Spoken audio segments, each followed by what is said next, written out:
What's up, gamers and geeks? And here's another episode of Game Geeks Live. And in this episode, we're going to talk about our favorite fantasy sci-fi book authors and series. Stay tuned.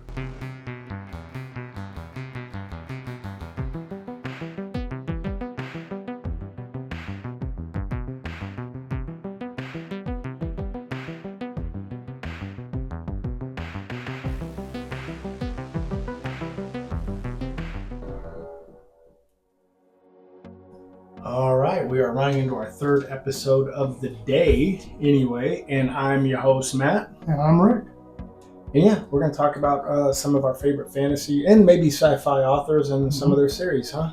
Oh, yeah. Well, you probably have more than me because you read more than me, although I've read a lot. Yeah, some of these series I just grew up with, and I just enjoyed them a lot from the time I started reading early on, like 12. I mean, reading a lot early on when I was like 12, 13, 14, and then it carried over. But I mean, I have my top three, and then I have a whole bunch of honorable mentions. I'll just talk about my honorable mentions right now. Yeah, go ahead, man. Okay. So a lot of these could easily be my number one, but they're just so big and they're just to be just so easy. But I thought I'd mention them just whatever. I mean, obviously the Lord of the Rings, I read those a lot when I was 12, 13. For the time they were written, I mean, they hold up real good back in that time. But the series nowadays are just so, involved in character creation and a lot of the way the stories are done. How well did the three movies stick with the books, did you think? Pretty close. Okay. Yeah, I thought they were pretty close. I've never read them, you know that, so I'm just asking. Obviously, you can't put everything in, but there were some characters that were left out, but, for the most part, they stuck pretty close. In your opinion, how good was the adaptation of the movies to the books? Pretty good. Okay. I mean, those were good movies. Well, I loved them. Yeah. I mean, they didn't have Aragorn or what's the elf's name? Legolas jumping on elephants and stuff like that. That was all pretty dramatized. But, right. But, I mean, the movies made him kind of superhuman. But yeah, they did. I mean, he was he that good of an archer, though? He was a pretty good archer. Mm-hmm. Yeah. But I don't know that he was as nimble.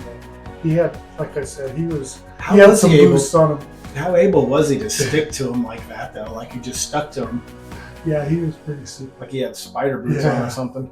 Yeah, the couple others, like Harry Potter, that's one of the first book series where I went to the bookstore and I to pick up the copy just as it came out, You do know that I would have been extremely disappointed in you if I didn't hear you talk about the Harry Potter series. Right. Okay. Yeah, but I wouldn't put it in my top three. Really? That's big, though, because you're a huge Potter fan. And then there's you're a Potterhead. Yeah, there's three others.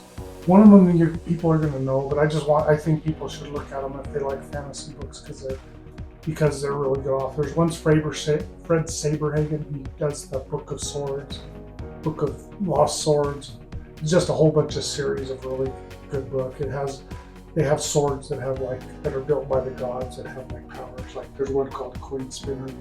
Whoever has it has extreme luck. They're lucky in everything they do. Mm-hmm. I'd like to have that in my lottery ticket, Yeah. Raymond Feist has some really good books, and then C.S. Lewis. He's the one that does all the Chronicles of Narnia and things like that. Okay. All right. Like the Lion, Witch, and the Wardrobe and all that. Exactly. I read those when I was young. Those movies I don't think held up to the books. So those are based on books that are also kind of back in the day. Yeah, I didn't even know that. Yeah. That's cool, man. That's actually cool. We'll. So those are your honorable mentions? Yeah. So go into we'll do our third. So go to number 3 on your top 3, and then I'll go into mine. Okay. Just so you know, for viewers and listeners, Rick, he's read so much more than I have. I mean, I've read a lot, but I've read different types of things as well. I've read actual historical books, things based on William Wallace and other things. And I've read a lot on, I've read some on Achilles and the Iliad and all that. But anyway, go ahead, man. So those are history, right? Well, There's supposed to be. William Wallace is. I think that there's more mythical when it comes to the Iliad and all that. I think, what is it? Homer the Iliad or whatever. But anyway, yeah. But go ahead, man. I mean, and I read all those. You know, when I was in college, I read like the Iliad. And the is that what it's Odyssey called, and the all that Iliad? Yeah. Sorry, I might have mispronounced that. But like, if you remember the way that the Achilles and Hector fought, it didn't go like you see it in the movies. Right. I mean, he chased Hector around for days around that city. Like, not inside it, but like it was literally, he chased him. Like, Hector's like, no, I'm not going to fight you. You know what I mean? So, yeah, I mean, it wasn't as gallant as they made Hector out to be. That was quite a fight in the movie. It was a good fight. I thought Brad Pitt played a great Achilles, and I thought Eric Bana played a heck of a Hector. But, like, you know how the story goes. It was not a gallant fight. I mean, Achilles had to catch him. Yeah. Anyway, go ahead. Well, Achilles was a badass. Well, yeah, it's not fair. Yeah. Okay, my third, number 3 is Terry Goodkind. Okay. And he does the Sword of Truth. And, you know, I'm going to admit he has a lot of books out that I haven't read because I just, you know, I read him so long ago and I was really into his books. But the Sword of Truth, you know, the theme that I like the hero, the prophecies, you know, they don't really have, they have like the First Wizard and Sisters of Light. So they have these witches that are on the good side and some on the bad side and things like that. And just really great stories, which, you know, I really enjoyed. And, you know, I'm meaning, because it's been so long, like the number 1 book series that I read like when I was 15, 16, 17, 18, and I reread them last year. Okay. It was really nice because I forgot everything. So it was almost like reading them all over again. It was really... That'll be the good thing about getting old, man. Keep books. It'll be new to you every time you read it. Yeah, if you get Alzheimer's, you can read the same chapter over and over and over.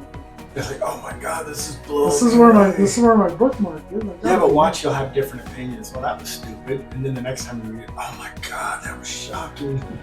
And just so you know, we don't mean to ridicule people with Alzheimer's or memory disease. Oh, of course not. Because we all know that we're susceptible of being there one day. I mean, dude, I'm forgetful. Mandy will say, hey, remind me about this tonight. And we always joke, yeah, still trapped. You were supposed to remind me about what? That's where I'm at. So I'm forgetful already. So I can say it because I'm an extremely forgetful guy. But yeah, anyway, go ahead. That's your number 3? That's my number 3. Okay. I don't have them in any specific order. Now, unfortunately, you don't have to. This is more action adventure, a lot less. He'll be my only honorable mention, but it has nothing to do with the genre we're discussing, and that's Robert Ludlum. Okay. He did the Bourne books. Oh. Which were way ahead of their time in a lot of ways. I mean, like, if you've ever watched the Bourne movies with Nicky Parsons, there's a lot more between Jason Bourne and Nicky Parsons in the movies even let on. They kind of hint at it. But yeah, Robert Ludlum was like, as a kid, I was blown away. I mean, these books are like in the late 80s. And I was actually blown away. My dad had them. And he's like, you know, you like that espionage type of stuff, right? And I'm like, yeah, it's kind of cool. And I read it, and I was like, it didn't make a lot of sense. And then in my 20s, I reread them, and I'm like, good Lord. And then they made movies, and Mandy, she gets sick of seeing them. So, yeah. So that'll be an honorable mention. But he's not Jack Bauer.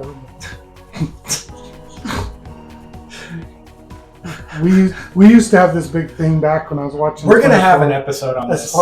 As far as who kills more people. Oh, no. It's who would win in a fight. Oh, okay. Yeah.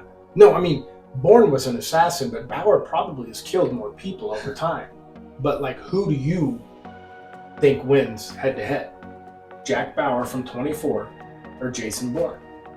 We have to add somebody to the list now. Well, if we're going to do another JB, James Bond. I mean, there's 3 JBs right there. Now I got to think about who's on the... We throw Jack. Keanu Reeves and... Oh, no. Because he's more... That's so far-fetched. He kills a lot of people. He does. Maybe Jack Reacher. Okay. We do Jack Reacher. But like if we're going JBs, just do James Bond. You got the 3 JBs right there. Jack Bauer, Jason Bourne, and James Bond. But no, yeah. What are your guys' thoughts, man? We've had this ongoing thing for almost a decade now. He's Jack Bauer. I'm Jason Bourne as far as teams, but not the point. Number 3, though, for me, believe it or not, is I actually liked some of Anne Rice's work. Oh. You know what I mean? Yeah. And we even I think we went by and saw her house, I think on one of those cruises. Were you on that one? we were taking a tour. Where's her house? I think she had a house in the Florida Keys. What is it? Drawing a blank. Key West. I think that she had a house in Key West. In that tour that we took, we drive right by it. Were we there with you? Did we go on that tour? I thought you did, because that was 2018. Y'all were on that, because that's when you got a drink in each hand. Remember, got a picture of Rick double fisting the alcohol, which is and he's not even a drinker. Yeah. So, but he was more or less holding alcohol for people. I don't drink unless it's the Bon Voyage party. I don't drink either. But yeah, it was in Key West. Did you not go on? You may not. Okay, because we went on this tour, and they showed us, and then they also showed us the farthest southern house in the United States. Remember that? They showed us, the residence that's the farthest south in the entire United States. So, yeah. And what does Anne Rice write about? She did the interview with the vampire. She did Queen of the Damned, the follow-up. Like, if you've seen that, it was Lestat and Louis, played by Tom Cruise and Brad Pitt, and then I don't remember the name of Kirsten Dunst's character in it, but it was a really, really good one. I could have did without Antonio Banderas, because he is Antonio Banderas.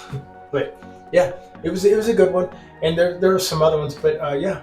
So Anne Rice, the interview with the vampire. After I watched the movie, I had to start reading the book on that one and the follow-up. So it was pretty good. It was a good flick. Yeah, it really was. Christian Slater. Yep. Well, somebody check my shorts. But yeah. So yeah, there you go. It's a good number 3. Yep. My number 2. I'm rereading this now. I'm on number 2. I'm on book 14.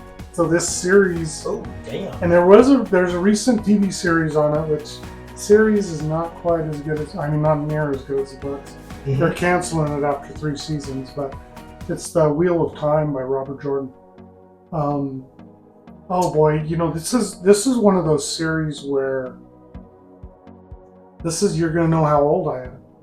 I bought the first book and read it, and it was like really, really good. And then I had to wait a year till the next book comes out. Mm-hmm. Then you get the next book, and so we're talking 15 years time or 16 years time from book 1 to book 15 before you finally got to the end. The books 13, 14, and 15 were written by Brandon Sanderson, who I want to start reading because I hear he's really good.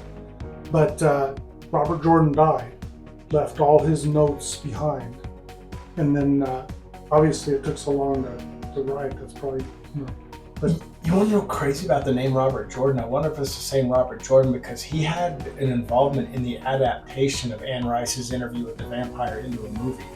Because it says something about it, like if you look on there, like can you Google real quick? Would you mind Googling Robert Jordan interview with the vampire? Okay. And it might tell you his involvement. Like I'm seeing that name at the credits. That's insane. Like I've got a photographic memory in a lot of ways. So yeah, like Robert Jordan interview with the vampire movie. And then if you'll click on that and see if it says anything, because bro, I swear to God, I see his name at the end of the credits in that movie, or at the beginning of the credits. Does it say anything when you get there? It should. I swear to God. Oh, excuse me. He had something to do with the film adaptation of that. You know what? Neil Jordan. Neil Jordan. It just entered my head as okay. Sorry. Yeah, it was directed by Neil Jordan. Okay, sorry. It just entered my head as you said it. Okay, I'm seeing it. Because they've got the Rolling Stones song at the end, and I'm seeing Neil Jordan. So I'm sorry. I wasted time. I knew it was a Jordan though. Yeah, I mean, so it has these characters. It has this guy named Randall Thor, who is the Dragon Reborn, and he's got the one power which they can absorb it and use it as a weapon or do all kinds of things with it. Okay. And they have these witches type thing that are called Aes Sedai, that are females that have. There's like a male part of the Force and there's a female part of the Force. Okay. The one power is what they call it. And then it just has like 6 main people in it. Randall Thor and Matt and Perrin, Egwene, Nynaeve, Elaine. And it doesn't really have like elves and things like that, but it has it has these beasts that are called Trollocs. So they have human bodies and then they have like a beast heads and upper bodies. Oh, that's cool. You know, like that. That sounds cool. Different ones that have like bears and wolves and stuff like that. And you're on book 14? I'm on book 15. I'm on the Gathering Storm right now, which I think could be 13. Oh, okay. Okay, but there's like it's a really long read. Right. You know, some of it's pretty tedious to get through, but the stories, it has these evil power users that are called the Forsaken, who are like, they're male versions and they're like really they're thousands of years old.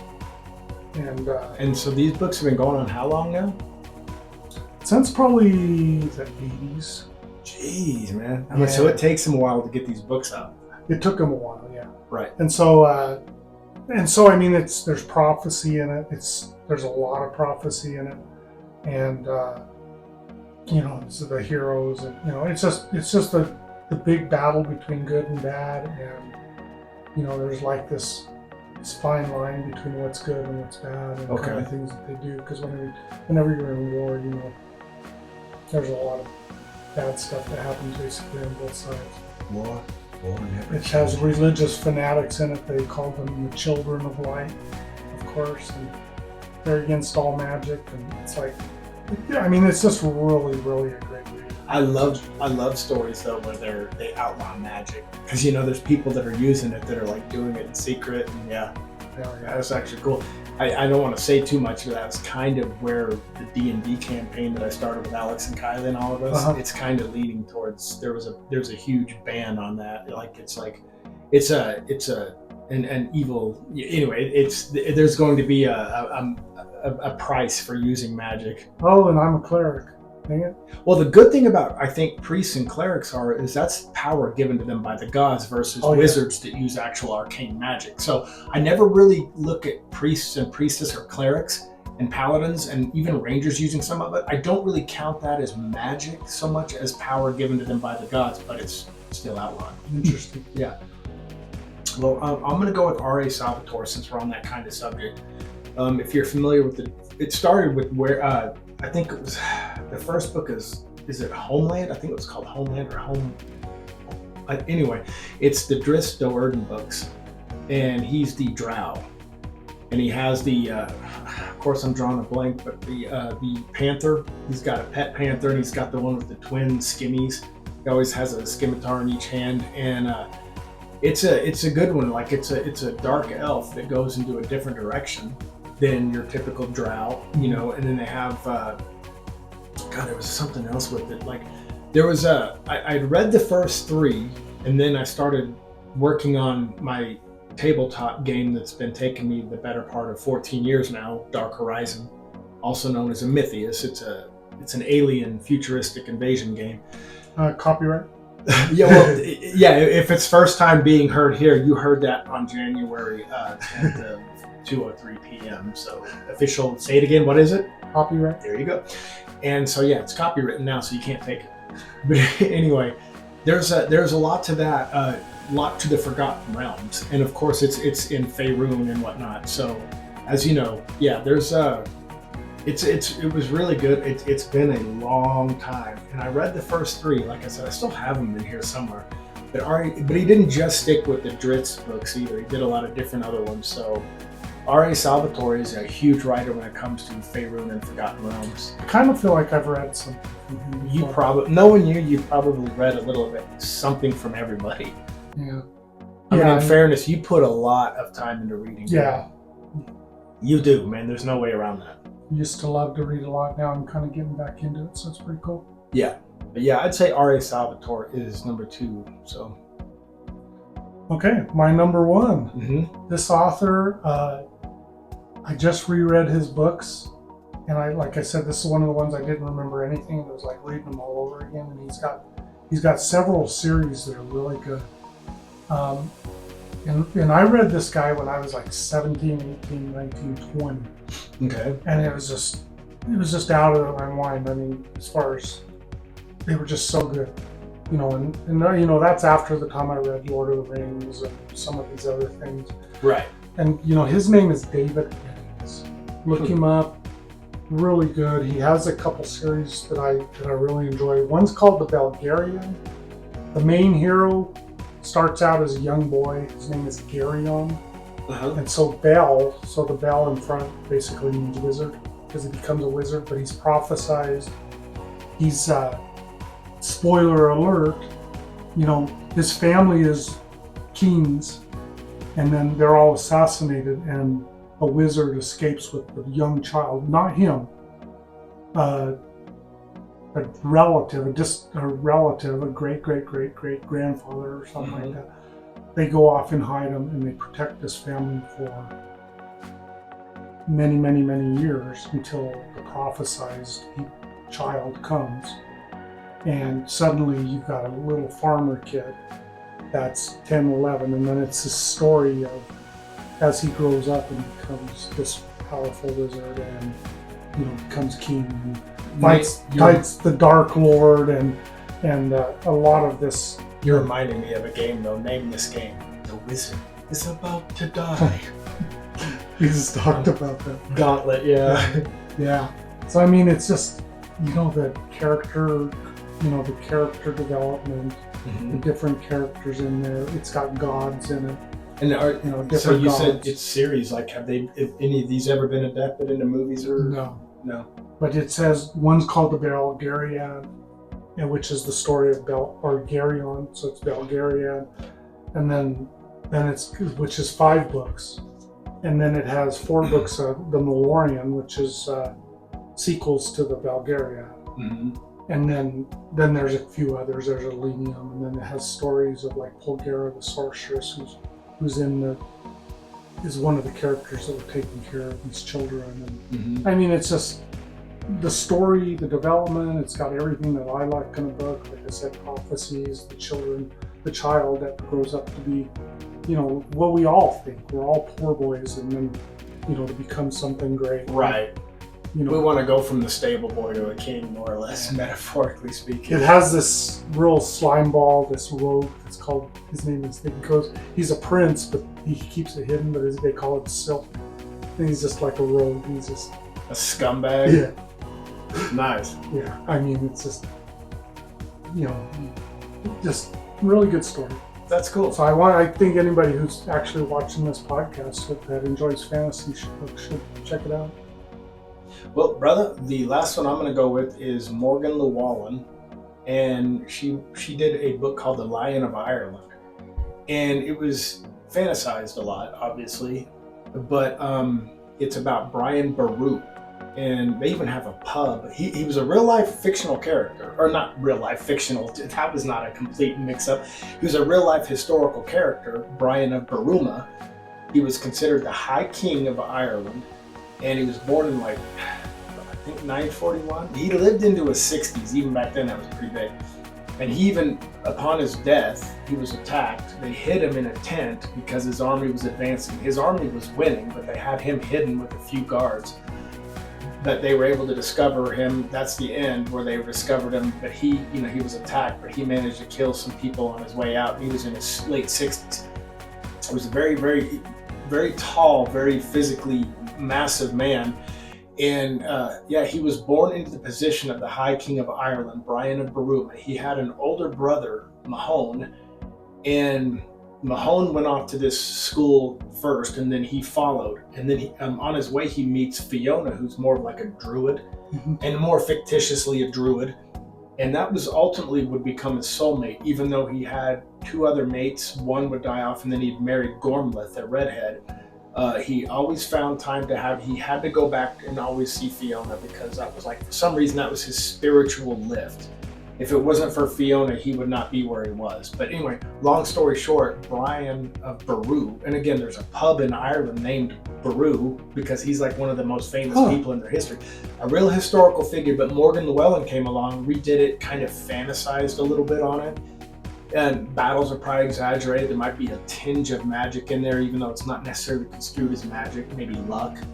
But yeah, it's The Lion of Ireland. That book knocked me on my ass, man. It was a really good book. And I never really picked up anything else she did. But yeah, The Lion of Ireland. It was a really good book. Yeah, sounds good. No, it was. The one thing neither one of us mentioned was all the Star Wars books. You know what's funny is the name of one of the best authors in the Jedi New Order. His name was Steve Perry. Oh, really? Yeah, a real author named Steve Perry. I'm like, man, this guy's talented. Open arms and open. Yeah, I mean, yeah, seriously. Yeah, I mean, and then I think after Disney bought him out, they went their separate ways. That's bad. I used a Rick joke. Oh, Yeah, but that was, Morgan Llewellyn was my last one, man. But yeah, we're kind of over, but no worries, man. well, hopefully we gave watchers some ideas on some books to read. I think we probably did, man. And please feel free to subscribe, like all that fun stuff. We sincerely appreciate any feedback. We will answer you as we always do. But brother, on that note, I am outro. Me too.